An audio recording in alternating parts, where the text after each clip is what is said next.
नमस्कार मित्रांनो, लाडकी बहीण योजनेच्या तिसऱ्या टप्प्याची पण आता घोषणा करण्यात आलेली आहे। हो, तिसऱ्या टप्प्याची पण घोषणा आता मुख्यमंत्री साहेबांनी केलेली आहे।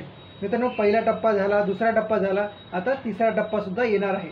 पहिल्या टप्प्यात तुम्हाला माहिती असेलच 14, 15, 16, 17 असे 4 दिवस, 14 ऑगस्ट, 15 ऑगस्ट, 16 ऑगस्ट, 17 ऑगस्ट असे 4 दिवस 3000 रुपये हे महिलांच्या खात्यांमध्ये जमा झाले होते। आणि पहिल्या टप्प्यामध्ये जवळपास 1,10,00,000 महिलांच्या खात्यांमध्ये 3000 रुपये जमा झाले होते। त्याच्यानंतर आला दुसरा टप्पा। आता दुसऱ्या टप्प्यामध्ये 29, 30 आणि 31 ऑगस्ट असे 3 दिवस हे पैसे महिलांच्या खात्यांमध्ये जमा झाले। आणि याच्यामध्ये जे दुसरा टप्पा होता त्याच्यामध्ये जवळपास 50 लाख महिलांच्या खात्यांमध्ये पैसे जमा झाले होते।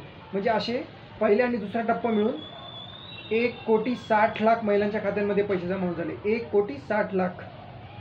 आणि आता तिसऱ्या टप्प्याची सुद्धा घोषणा करण्यात आलेली आहे। मित्रांनो, ज्या महिलांच्या खात्यांमध्ये अजून पैसे जमा झालेले नाहीत आणि महिलांचे अर्ज मंजूर झाले आहेत किंवा अजून त्या अर्ज भरलेले नाही, त्या महिला आता अर्ज भरू शकतात। महिलांना भरले जरी नसेल तरी भरू शकतात, किंवा ज्यांचे मंजूर झालेले आहेत पण अजून पैसे जमा झाले नाही त्यांच्यासाठी हा तिसरा टप्पा असेल। आणि तिसऱ्या टप्प्यामध्ये जवळपास 40 ते 50 लाख अजून महिलांच्या खात्यांमध्ये आता 4,500 रुपये, म्हणजे जर तिसरा टप्पा सप्टेंबरमध्ये आता 4,500 रुपये त्यांच्या खात्यांमध्ये जमा होतील। तर असा तिसरा टप्पा सुद्धा असणार आहे।